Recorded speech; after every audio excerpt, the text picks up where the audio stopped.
Very nice shooting, very nice shooting.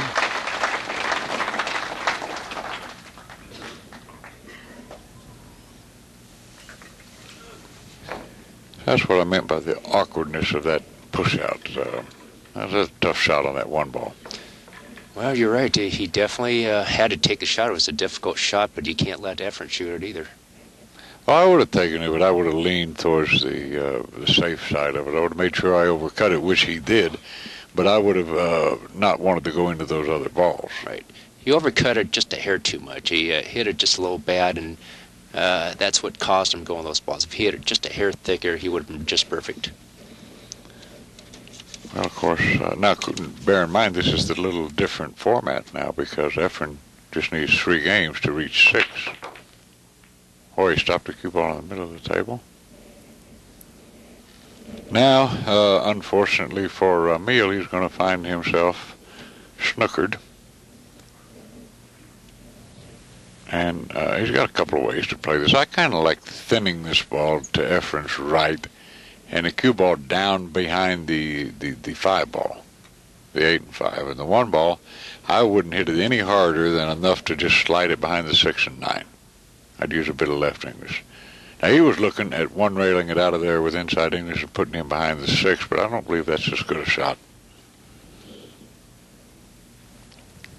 The other one is simple. It's worth a bit of extra scrutiny. That's what he's looking at. Where does he want to go exactly? See, I don't think it floats comfortably down long enough to go behind the 4. I like going behind the 5-8 here. He's going to shoot the other shot, the inside English, put him behind the 6 ball, I think. Oh, he went for the bank. Okay.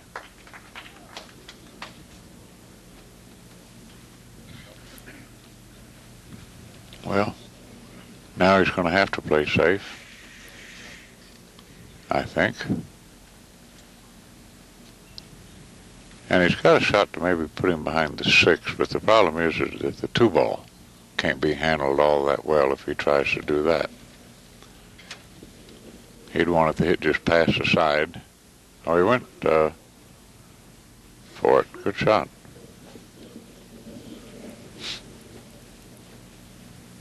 Well, this is turning into a series of misadventures as I wonder what he's going to do next. Not a shot here either. Well, I think he probably wants to bank a 1 rail, pass the 9, and maybe get the cue ball down by the 6 ball. Okay, well, he wants to be sure to hit it hard enough to not leave in front of the side if he does that.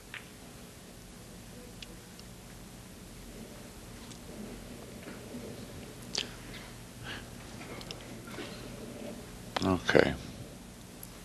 Well, this is about as tough as you could ask for, Dan. He's behind 3-0. Here's Ramil, and he's got this difficult, long 3-ball shot to begin with.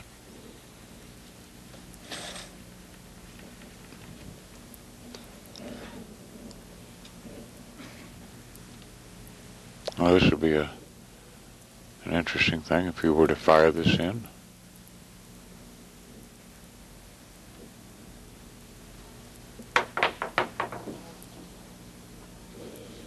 Well, I think that's a foul now. It never used to be. Now, for 40 or 50 years, it was not a foul to jump an object ball off the table. I believe it is a foul now. Yeah. I know it is on the Camel Tour. Yeah, that's a tough way to start out with a shot like that. Yeah.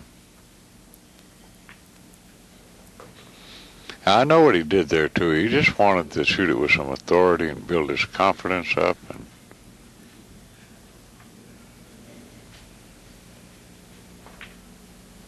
so anyway, if you analyze the evidence, Ramil has had 2 off-angle, incredibly difficult shots.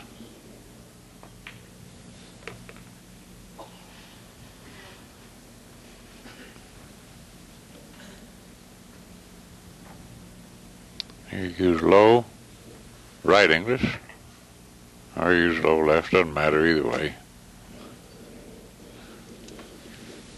And our score is going to be 4-0 Reyes.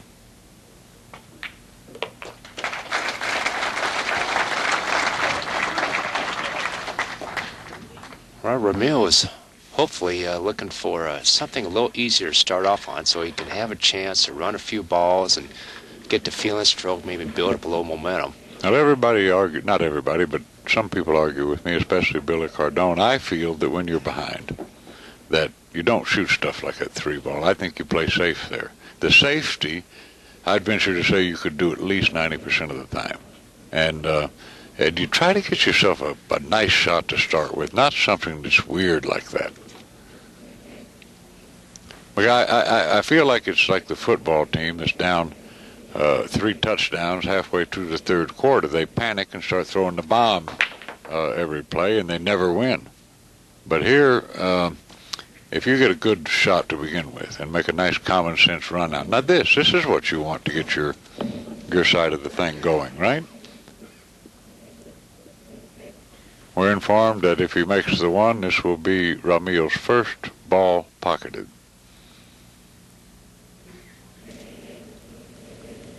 And the 2 goes in either corner pocket.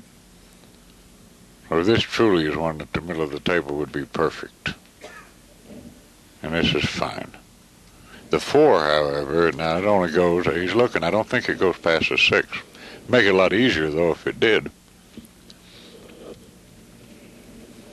But if it doesn't go past the 6, then he needs to be on the absolutely on the proper side of the 3-ball. He's looking at this now.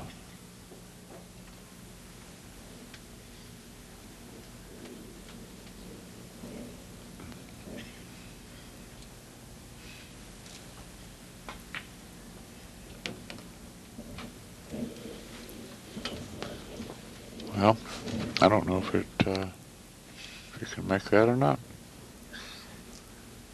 He's looking at going around the 7. Well, if he goes around the 7, he risks scratching 2 rails on the side, Dan. You know it? Well, if he goes in the corner pocket past the 6, he'll probably go 2 rails and get on the other side towards the middle of the table.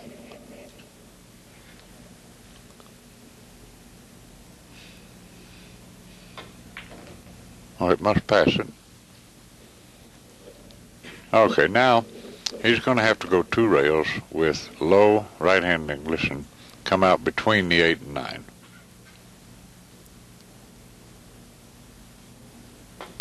Like this. Good shot.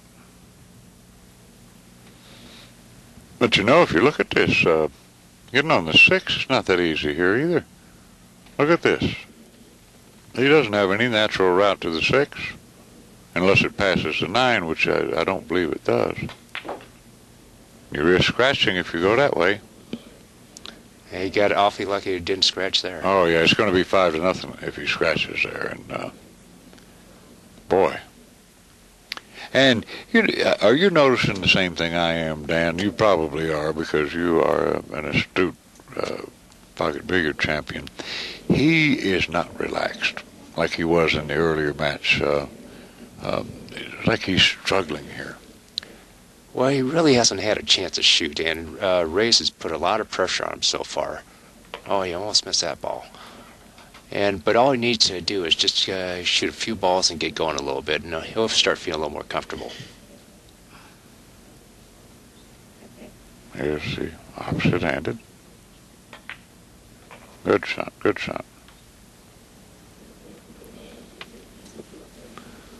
And it's going to go to 4-1.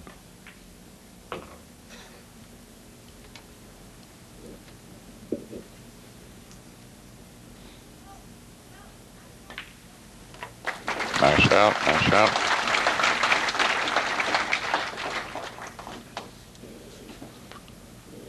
Pretty nice crowd in attendance here, as is usual in Reno. I think I mentioned once that we are at the Sands Regency, downtown Reno. It's June the 13th, 1999. And as usual, we are AccuStats.